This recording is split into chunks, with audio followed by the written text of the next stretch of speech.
জামালপুর শহরের শেখের ভিটা rail crossing সংলগ্ন একটি ভাড়া বাসা থেকে ইসরাত জাহান নামে এক গৃহবধূর মরদেহ উদ্ধার করেছে পুলিশ।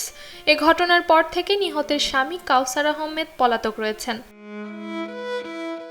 আজ রোববার সকালে বাবুল মিয়ার 6তলা ভবনের ৫ম তলার একটি ফ্ল্যাটে ঘটনাটি ঘটে। স্থানীয়রা জানান, ফ্ল্যাটটির মূল দরজা বাইরে থেকে তালাবদ্ধ ছিল। ভেতরের একটি কক্ষে 2 শিশু আটকা ছিল বলে ধারণা করা হচ্ছে। সকালে তারা জানালা দিয়ে বাইরে থাকা লোকজনের কাছে পানি চাইলে বিষয়টি স্থানীয়দের নজরে আসে। পরে জরুরি সেবা নম্বর 999-এ খবর দেওয়া হলে পুলিশ ঘটনাস্থলে পৌঁছে দরজার তালা ভেঙে ফ্ল্যাটে প্রবেশ করে। এ সময় 2 শিশুকে জীবিত উদ্ধার করা হয়। পরে ফ্ল্যাটের একটি কক্ষ থেকে তাদের মা ইসরাত জাহানের মরদেহ উদ্ধার করে পুলিশ। এ ঘটনায় প্রয়োজনীয় আইনগত ব্যবস্থা নেওয়া হচ্ছে বলে জানিয়েছেন জামালপুর সদর থানার officers in charge Najmus Shakib.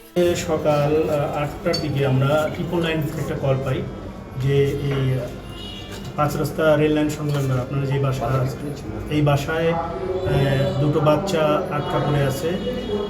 999-এ call করে আমরা দ্রুতই আমরা অফিসার পাঠাই এবং অফিসার পাঠিয়ে এবং সাথে ফায়ার ব্রিগেড আসার পর দুটো বাচ্চাকে আমরা তালা ভেঙে বের করে হয় বাড়ির মালিকের উপস্থিতিতে এবং বাড়ির মালিকের প্রতিনিধি আছে ইব্রাহিম সাহেব। তো তারপরে আমরা মর্মান্তিকভাবে দেখি যে এই বাসায় ভাড়া ছিল, ওনার নাম হচ্ছে ইসরাত জাহান নামে একজন ভদ্রমহিলা। উনি সেই 2 বাচ্চার মা, ওনাকে মৃত অবস্থা আমরা পেয়েছি। আমার স্বামী কাউসার আহমেদ শাওন, তাকে আমরা এখন পর্যন্ত পাইনি। এ বিষয়ে আমরা আইনগত পদক্ষেপ নিচ্ছি এবং প্রকৃত ঘটনা কি, আসলে কি ঘটনা ঘটেছিল গত রাত্রে বা তার আগে, এই বিষয়টা আমরা এখনো নিশ্চিত না। তবে ধারণা করা হচ্ছে এটা হত্যাকাণ্ড। আমরা এই বিষয়ে দ্রুতই আইনগত পদক্ষেপ নিয়ে প্রকৃত ঘটনা এবং প্রকৃত রহস্য উদ্ঘাটনের সচেষ্ট আছি। ধন্যবাদ। প্রাথমিকভাবে আমরা ধারণা করছি এটা হত্যাকাণ্ড, বাদ বাকিটা তদন্ত সাপেক্ষে বেরোয়। আপনি সন্দেহ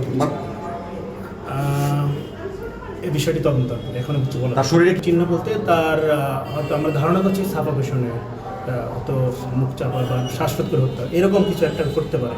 আপাতত এতটুকুই। বাদ বাকি সরকার, ডেইলি সান।